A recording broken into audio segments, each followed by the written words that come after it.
Hello అందరికీ, అందరూ ఎలా ఉన్నారు? బాగున్నారా? అందరూ మన వీడియోస్ అన్నీ చూస్తున్నారా? ఒకవేళ చూడకపోతే మన ఛానల్లోకి వెళ్ళి మన ప్రీవియస్ వీడియోస్ అన్నీ చూడండి.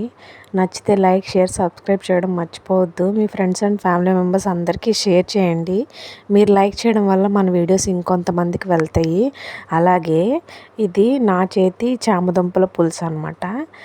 స్పెషల్గా ఏం కాదు, మా సైడ్ గోదావరి సైడ్ మేము ఇలాగే చేసుకుంటాం రాజమండ్రిలో.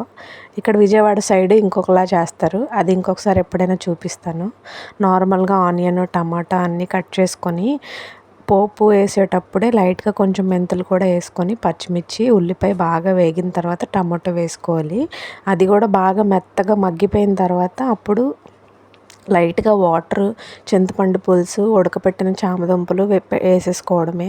అది బాగా దగ్గరగా ఆయనిచ్చిన తర్వాత సర్వ్ చేసుకోవడమే. ఇష్టం ఉన్నోళ్ళు లైట్గా షుగర్ వేసుకుంటే పులుపు బ్యాలెన్స్ అవుతుంది.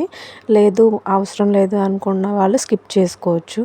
చింతపండు ముందుగానే నానబెట్టేసుకొని చామదుంపలు కుక్కర్ మీద పెట్టేస్తే కనుక ఇది చాలా తొందరగా అయిపోతుంది. ఒక 15 మినిట్స్లో కంప్లీట్ అయిపోతుంది.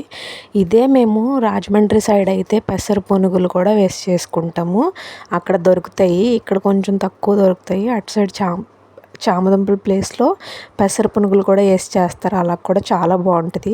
ఒకవేళ మీరు ఎవరైనా అటు సైడ్ నుంచి చూసేవాళ్ళు అయితే కనుక సేమ్ ప్రాసెస్ పెసర పునుగులు వేసి చేసుకోండి, బాగుంటాయి. నాకు షేర్ చేయడం మర్చిపోవద్దు. నచ్చితే మన వీడియోస్ అన్నీ లైక్ చేయండి మర్చిపోకుండా. ఒకసారి రెసిపీ ట్రై చేయండి, ఎలా ఉందో కమెంట్ చేసి చెప్పండి. కొత్తిమీర ఉంటే కొత్తిమీర యాడ్ చేసుకుంటే కూడా ఇంకా చాలా బాగుంటుంది. మా దగ్గర లేదు, అందుకే స్కిప్ ఇచ్చాం. అంతే, కొత్తిమీర కూడా వేసుకొని కొంచెం దగ్గరగా అయినాక దించేసుకోవడమే. నేనైతే దగ్గరగా చేయడానికే ఇష్టపడతాను, కర్రీ అలా ఉంటేనే ఇష్టం నాకు. ఒకవేళ పల్చగా ఉండేవాళ్ళు ఇష్టం అనుకుంటే కొంచెం వాటరీగా ఉన్నప్పుడే దించేసుకున్నా కూడా బాగానే ఉంటుంది. ఒకసారి ఎవరైనా ట్రై చేయకపోతే ఈ చామదుంపల పులుసు ట్రై చేసి చూడండి, బాగుంటుంది. ఎగ్స్ తినేవాళ్ళు ఎగ్స్ కూడా వేసుకుంటారంట. మేము తినము, అందుకే మేము వేసుకోలేదు. ఎగ్స్ కానీ పెసర పునుగులు కానీ ఆ రెండు సేమ్ స్టైల్లో ఇదే ప్రాసెస్లో చేస్తే బాగుంటుంది. ఒకసారి ఎవరైనా ట్రై చేయని వాళ్ళు ఉంటే ట్రై చేయండి, మర్చిపోవద్దు. అలాగే నేను మొన్న మన ఛానల్లో యూట్యూబ్ మానిటైజేషన్ కోసం ఒక వీడియో పెట్టాను. అందులో నేను ఏం చెప్పానంటే 1000 సబ్స్క్రైబర్స్, 4000 వాచ్ అవర్స్ కంప్లీట్ అయితేనే మానిటైజేషన్ అవుతుందంట. అది కూడా ఓన్లీ మానిటైజేషన్, వాటికి డబ్బులేమీ రావు.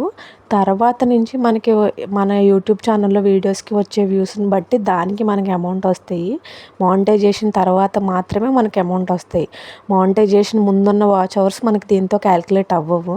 అది కూడా ఓన్లీ లాస్ట్ 365 డేస్లోనే 4000 అవర్స్ వాచ్ టైం ఉండాలి, 1000 సబ్స్క్రైబర్స్ ఉండాలి. ఒక్కరు తగ్గినా సరే మానిటైజేషన్ అవ్వదు. అలాగే సబ్స్క్రైబర్స్ క్యారీ ఫార్వర్డ్ అవుతారు కానీ వాచ్ అవర్స్ క్యారీ ఫార్వర్డ్ అవ్వవు. ఇంకొక విషయం ఏంటంటే, చాలామంది షార్ట్ వీడియోస్ పెట్టి దానికి వ్యూస్ ఎక్కువ వస్తున్నాయి కదా, దానికి అమౌంట్ వస్తాయి అనుకుంటారు. షార్ట్ వీడియోస్కి వచ్చే వాచ్ అవర్స్ మనకి క్యాలిక్యులేట్ అవ్వవంట. ఓన్లీ లాంగ్ వీడియోస్ పోస్ట్ చేస్తేనే మనకి అమౌంట్ వస్తుంది. షార్ట్ వీడియోస్కి వచ్చే వ్యూస్ ఓన్లీ సబ్స్క్రైబర్స్ పెరగడానికి, వ్యూస్ పెరగడానికే తప్ప దానివల్ల మనకి ఏమి యూజ్ ఉండదంట. వ్యూస్ కూడా కొంచెం క్యాలిక్యులేట్ అవుతాయి కానీ వాచ్ అవర్స్ మాత్రం ఓన్లీ ఫుల్ వీడియోస్వే తీసుకుంటాడంట.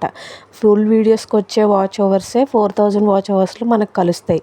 మిగతా షార్ట్స్లో వచ్చే ఏమీ కలవు అంట.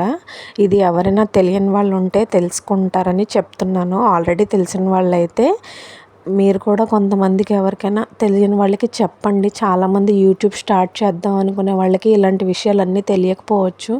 మాకు కూడా తెలీదు, మేము ఇప్పుడిప్పుడే తెలుసుకొని ఇవన్నీ చేస్తున్నాము. అందుకని నేను అందరికీ తెలియాలని చెప్తున్నాను. ఓన్లీ ఫుల్ వీడియోకి వచ్చే వాచ్ ఓవర్స్, ఫుల్ వీడియోకి వచ్చే వ్యూసే క్యాలిక్యులేట్ అవుతాయి. షార్ట్స్ ఓన్లీ సబ్స్క్రైబర్స్ పెంచుకోవడానికి, మనం ఇలా యూట్యూబ్ ఛానల్ ఓపెన్ చేసామని తెలియడానికి మాత్రమే యూజ్ అవుతాయంట. అవి మానిటైజేషన్కి పనికిరావు. అలాగే ఇప్పుడు 500 సబ్స్క్రైబర్స్, అలాగే 3000 వాచ్ అవర్స్ వస్తే ఇంకా షార్ట్ టైం అని చెప్పి యూట్యూబ్ ప్రీమియం అని ఏదో వస్తుందంట. అది కూడా నాకు తెలియదు, దాని గురించి కూడా తెలుసుకొని నేను వీడియో చేస్తాను.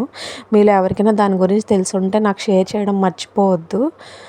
అలాగే మానిటైజేషన్ అవ్వాలంటే మాత్రం మనం రెగ్యులర్గా రోజుకి ఒక్క వీడియో అయినా పెడితే దానికి వచ్చే వ్యూస్ వల్ల 365 డేస్లో 4000 వాచ్ అవర్స్ అవుతాయి. పైగా లాంగ్ వీడియోస్ మాత్రమే పోస్ట్ చేయాలి.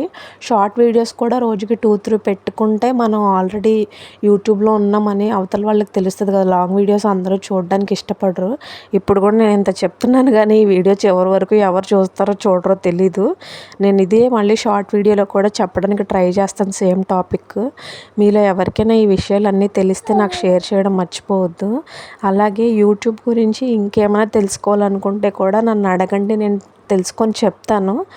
మ్యాక్సిమం తెలిసినంత వరకు ఇన్ఫర్మేషన్ ఇవ్వడానికే ట్రై చేస్తున్నాను నేను కూడా. ఇప్పుడిప్పుడే అన్నీ తెలుసుకొని చూద్దాం ఎంతవరకు వెళ్తుందో.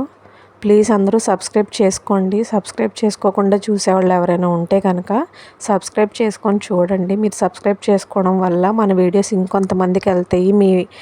మీ ఫ్యామిలీ మెంబర్స్ అందరికీ షేర్ చేయండి, మర్చిపోవద్దు.